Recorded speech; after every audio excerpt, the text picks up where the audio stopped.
Hey guys, welcome back. I don't have anything to say in this intro, but I wanted to hop in and say Happy Halloween.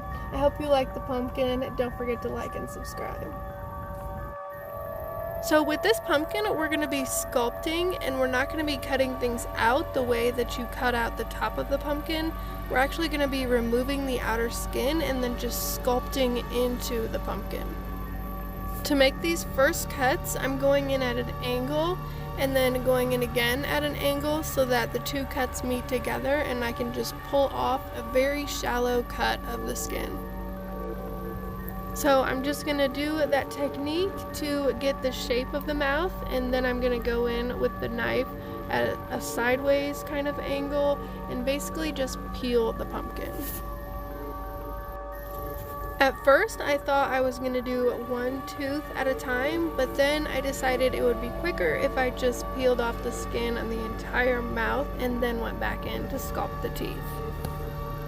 Once I completely remove all of the skin in the mouth area, I'm going to switch to a really thin pumpkin carving knife, and I'm going to go into the edges and actually make it almost recessed. So you're going to go in at an angle and carve out some of the core of the pumpkin underneath the edges of the skin.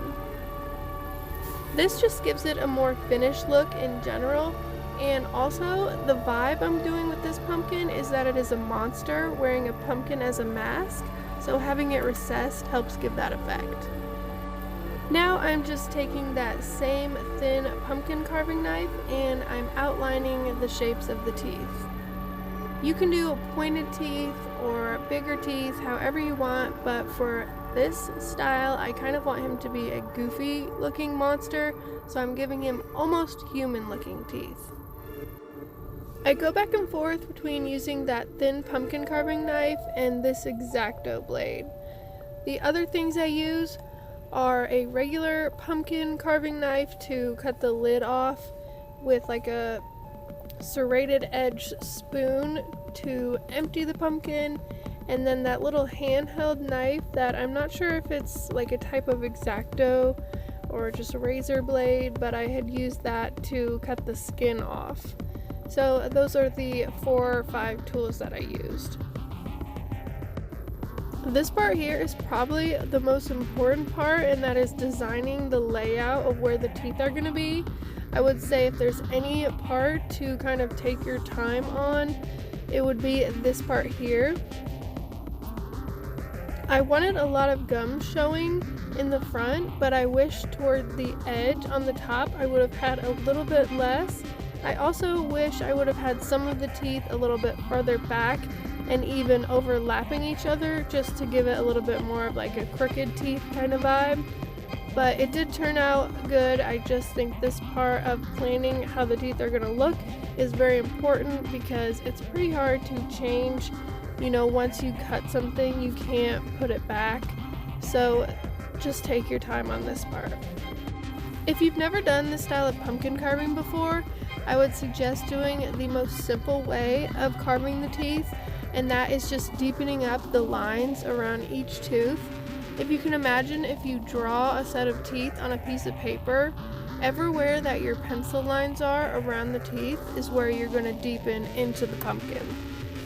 If you want to be more advanced or overlap the teeth, like I said, that's going to be more difficult, because in between the teeth that are overlapping, there's not going to be that depth because there's no gap.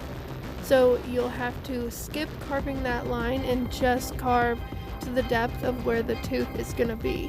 So it's a little bit more difficult. You don't have to do that if you've never done it before. I would suggest just doing the method I'm doing here. While I was explaining that, you saw me deepen the edge of the mouth more. I took the knife and just deepened the line so that the skin is actually hanging over. There's actually a gap there that you can't see, so there's some depth, and it just gives it a more finished look.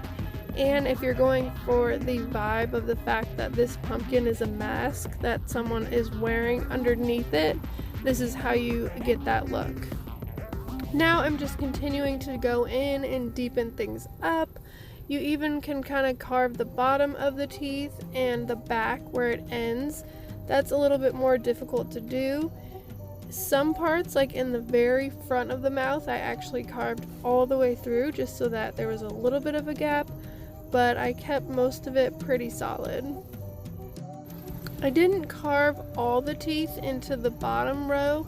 I think I ended up doing about 4. I wanted a very gummy look. Like I said before, I wanted this character to be like really goofy looking.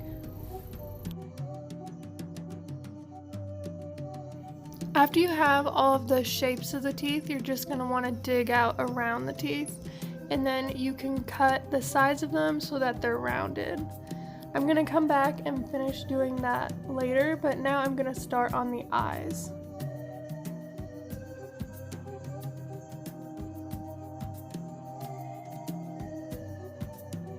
To start the eyes, I'm going to do it the same way I started the mouth with that little handheld razor.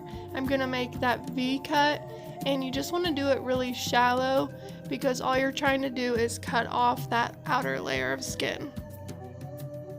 You don't have to worry about making these cuts even because you're going to go back with that thin pumpkin cutting knife. You just want to keep it really thin. Once all the skin is cut off, we're going to take that thin pumpkin cutting knife and go under the edges like we did with the mouth to give it a recessed look. You can see how much more refined it looks and finished when you do this. You're also going to take that knife and go over the entire surface of the eye to make it smooth and make the edges deeper so that it's round. You can see here I'm starting to do the eyelid. The eyes look almost closed because I told you I wanted him to have a goofy look on his face. So he's gonna have only a small portion of his eyes showing. I'm just going little by little because I've never sculpted a pumpkin like this, and with sculpting you can't add on, you can always just take more away, so I'm just slowly making it deeper as I go.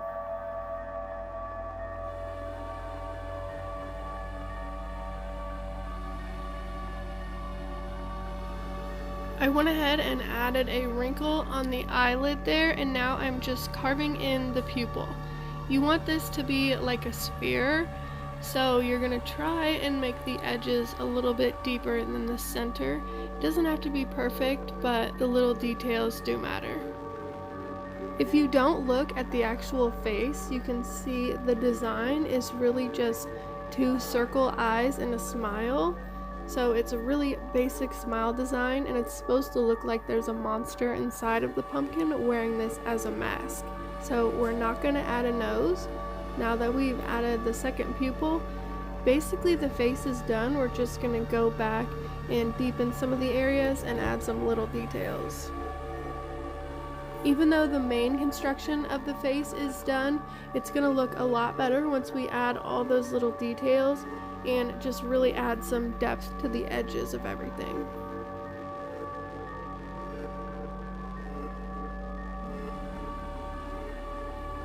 The most important part about the eyes is that you want them to be deeper than the eyelids so that you can tell that the eyelids are on top of the eyes. Before I deepened the eyeballs, it was kind of hard to tell what you were looking at. Once you finish the details on the eyes, you're just going to want to go back to the teeth and round out the edges a bit. I'm even going to add a couple wrinkles since I have so much of the gums showing on the side of the mouth. I'm going to add the same wrinkles that I added to the eyelids. If you want to add any more details, you can, but here is my finished pumpkin.